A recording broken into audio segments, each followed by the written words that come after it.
এটি হচ্ছে খানসামা উপজেলার সবচেয়ে বড় সেতু। এটিকে জিয়া সেতু বলা হয়। এই সেতুর দৈর্ঘ্য হচ্ছে 492 মিটার। এই সেতুটি আত্রাই নদীর উপরে অবস্থিত।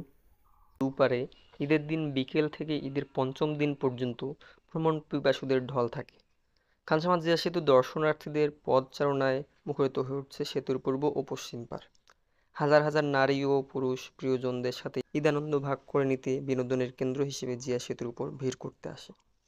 আসলে এটি কোনো বিনোদন কেন্দ্র নয়, তবুও মানুষ বছরের ঈদে এখানে দূর দূরান্ত থেকে এসে মিলিত হয়। ঈদের দিন হতে আত্মীয় স্বজন, বন্ধু বান্ধব ও ছেলেমেয়েরা সেতুতে আসে ঈদ আনন্দ করতে। কেউ বা নদীর ধারের মুক্ত বাতাসে প্রকৃতির সৌন্দর্য ঘাসে বসে বন্ধুদের সাথে গল্প করে, আবার কেউ বা প্রাকৃতিক সৌন্দর্যে গান বলে।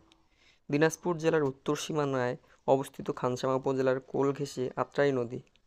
প্রতি ঈদে বিনোদনের জন্য সকলে ভিড় করতে আসে এই